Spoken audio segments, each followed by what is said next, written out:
Hey, hello everyone, it's XNYC Prepper, and I am making a video today, and it's about threats. It's about threats. I'm going to name it, Threats Should Be Taken Seriously or question mark. Okay, and the reason I'm doing this is because a lot of people do not take threats seriously. They say, oh, it's not going to happen, or you live in a dangerous city and you walk around all nonchalant, looking on your phone. You have no legal weapons to be able to defend yourself with. And you are going to become a victim real quick because of that mindset. You need to be on a defensive mindset. Nowadays, unfortunately, it doesn't mean that you have to be nervous, that you have to be worried all the time. You just need to be prepared all the time. There's a difference between being worried and nervous, okay, and being prepared. A smart individual will be prepared for whatever comes his way always. A stupid person will not be prepared. They'd be scared and not prepared at the same time. And they'll eventually become a victim. Alright, so I just want to show you guys something. You guys already know about what happened here in New York, right in New York City, at broad daylight, 7 o'clock in the morning. The CEO of United Healthcare was gunned down by this was not a random attack. He was gunned down by whomever threatened him prior to this, because he was threatened. His wife came out and said that they were receiving threatening calls. So something happened. He did something that pissed somebody off, and they let him know ahead of time, we're coming for you. And he did not prepare. Okay, this is why it's so important to be a prepper and a survivalist. You don't prepare, you prepare for everything, and for stuff like this too. There's no reason why this gentleman did not have a bulletproof vest on. There's no reason why he was alone. He's walking in New York City. He took that threat not seriously. He was threatened, and he said, nah, it's not going to happen. It's a bluff. They'll never find me in New York City. I believe the gentleman was from Minnesota. He came over here. Oh, they found him right in the daytime, shot him down, and then the guy ran away or drove away in an electric bike into Central Park. And for you guys who don't know Central Park is really, really big. You can get lost in that park. There are other people, especially at 7 o'clock in the morning, riding around in their bicycles. You'll never spot him again. So they still haven't found him. Will they find him? I don't know. I mean, I think they're pretty good at finding people, but so far they haven't. And this is what happens when you don't take a threat seriously. This is why he should have CEO like that threatened him to kill him. Threatened to kill him. Hang on, let me turn the slide off a little bit over here.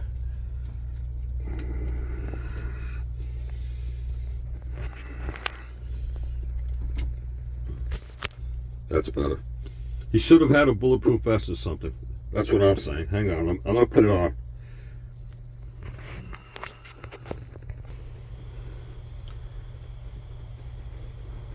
Appears behind him, draws his gun, pulls the trigger, shooting multiple times. Surveillance images released by the NYPD show the gunman getting away from the scene on an electric bicycle. This all unfolded shortly before 7 this morning. The shooting scene is just blocks away from where we are at Rockefeller Plaza, which is hosting the Rockefeller tree lighting ceremony tonight. Police said the suspect was last seen heading into Central Park. Leading us off this hour, NBC News correspondent Sam Brock. So Sam, you're outside the hotel where this all... All right. So yeah, he has escaped for now, and they're trying to catch this guy, but you know what?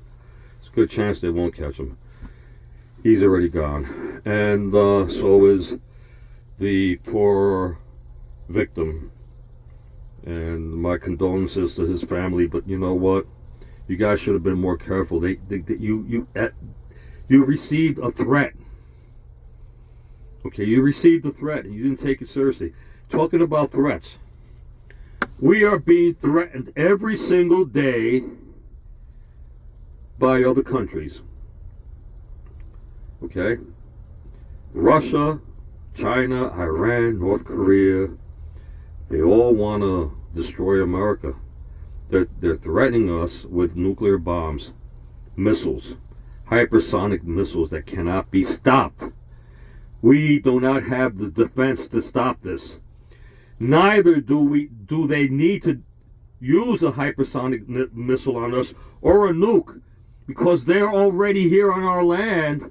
They're called sleeper cells. Remember, the border was open, and all they need to do is suitcase, smart bomb, a van, drive it into New York City with a small nuclear bomb in there and blow up everything and destroy our country.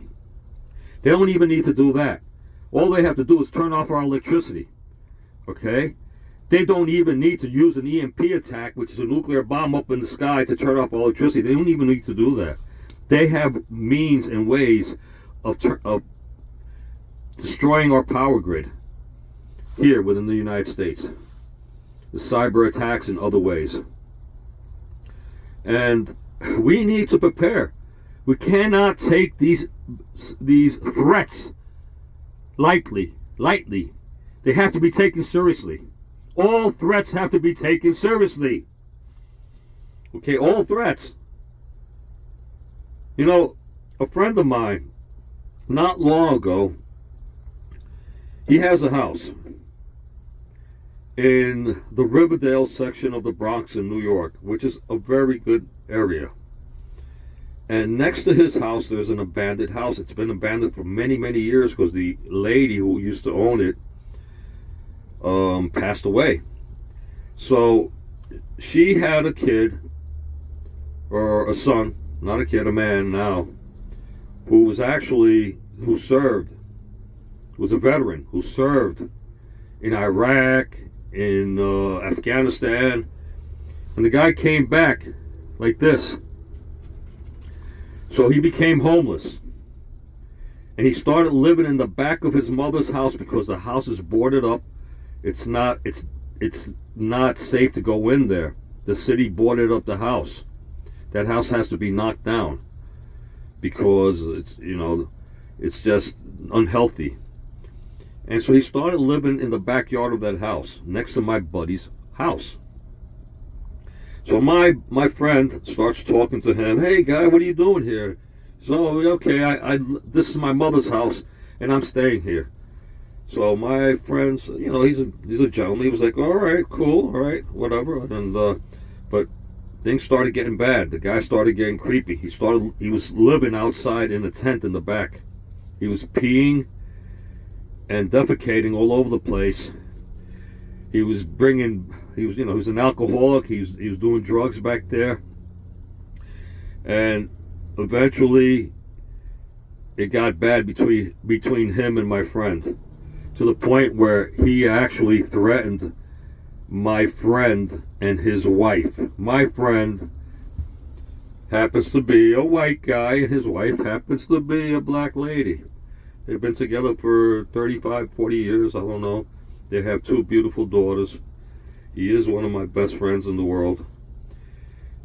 And this guy was actually threatening to kill my friend's wife. He's like, oh, that using the N-word, right? I'll get her when you're not around. And I told my friend, I said, buddy, you got to do something about this. Well, he didn't. He really didn't. But he got lucky. But I tried to prepare them. I went over there and I bought them a big giant, it's about a 2-foot long bottle of mace. I put it by their door. You know, my friend is a plumber. I made him keep a big pipe in his car. He didn't want to do it.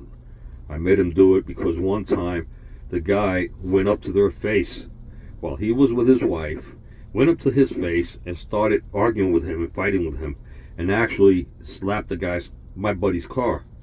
And my friend didn't do anything. And I don't know why he froze up like that, because he used to be a real badass. I'll tell you what, if that had happened to me from day one, that guy would have been gone. Oh boy. I don't play. I take threats seriously. You threaten me verbally, you know what? You're not going to be walking very soon. And that's how I do it. And he should have done that. But he got lucky that eventually the guy got arrested. He did something and he disappeared. We don't know if he's going to come back, though. He probably will once he gets out of jail, because in New York they don't keep you in jail too long. But the moral of the story is you need to prepare, and you need to take threats seriously. And we need to take the threat of our country being destroyed, the threat of World War III, seriously. I mean, every once in a while you'll get a break. You don't hear it anymore in the news. That's because they're taking a break. It's Christmas time. Eh? What happened to the war in the Middle East? It died down? No. You know what? It's a Jewish holiday. It's the Muslim holiday. It's a Christian holiday. Everybody's gonna take a quick break, and then they're gonna go back to it again. So you have a little time to get your stuff put together. Get your houses in order. Prepare. Okay, with water, food. Prepare with something to defend yourself with. If you live in New York City, you know you can't carry one of these guys, right? But there are other things you can carry legally that can help you defend yourself. Most of all, you have to be aware of your surroundings every single second. You have to have eyes behind your back. Look at what happened with that guy a few weeks ago, before that, in New York City. He went on a stabbing spree. He stabbed 3 people, killed them all in broad daylight. A homeless man who looked homeless, who stank. Because I've seen him out there in the streets of New York when he used to hang out in my neighborhood 5 years ago. And I remembered him. And all that time he was roaming out there in the streets of New York till he finally killed 3 people. And so how did he kill 3 people? He actually walked up to them and started stabbing them. If you see somebody walking up to you, don't freeze. Don't expect that he's a bum. He's going to ask you for money. No. Prepare yourself. Get ready. Because he might attack. Unfortunately, that's how life is nowadays, especially in New York City. You guys who live in the city, escape from New York City. I am a couple of hours away from the city now. I was smart. I owned my own apartment in New York City that most of you guys would die for. Because I had all the amenities like gymnasium, swimming pool, laundromat, everything was there. Maintenance men, 24-hour doormen. And guess what? I gave that up to live in the countryside.